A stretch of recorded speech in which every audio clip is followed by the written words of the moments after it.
Matagumpay na isinagawa noong ika-1 ng Setyembre taong kasalukuyan ang Bida sa Pagbasa Community-Based Reading Project sa Inbo Elementary School, Barangay Kanipaan, Rizal, Palawan.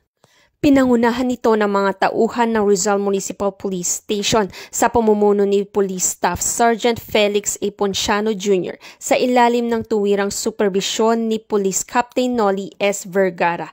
Nakipagtulungan din sa programa ang iba't ibang organisasyon kabilang na ang LYDC members, Basa Batuta Organization, Palawan Helping Hands, Muslim Student Club Rizal Chapter, Rizal Children Organization, Pagbasa Youth Association of the Philippines, Rizal Organization, Dr. Jose P. Rizal, Gabay Kalinga Foundation at ang Philippine Marines. Kabilang sa mga isinagawang aktibidad ang pamamahagi ng school supplies, libreng gupit, feeding program at iba pang masayang palaro para sa mga kabataan. Mainit naman ang naging pagtanggap ng mga guro ng Inbo Elementary School na pinamumunuan ni Gunoong Alwin L. Bakayan, teacher in charge.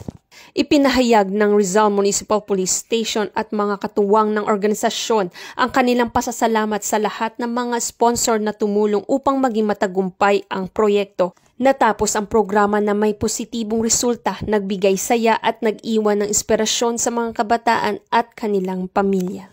Ang matagumpay na pagpapatupad ng Bida sa Pagbasa Community-Based Reading Project ay patunay na masinop ang pagsasabuhay ng 7-point agenda ni Acting Chief PNP, Police Lieutenant General Jose Melencio C. Nartates Jr., particular sa pagpapatibay ng ugnayan sa komunidad, pagsusulong ng edukasyon at kabataan, at pagpapalakas ng kooperasyon sa pagitan ng Philippine National Police at iba't ibang sektor ng lipunan.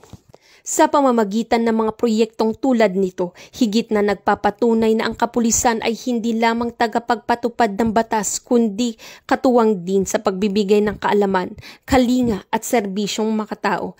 Nagbunga ito ng mas matatag na tiwala at suporta mula sa mamamayan na siyang pundasyon ng isang ligtas at maunlad na pamayanan.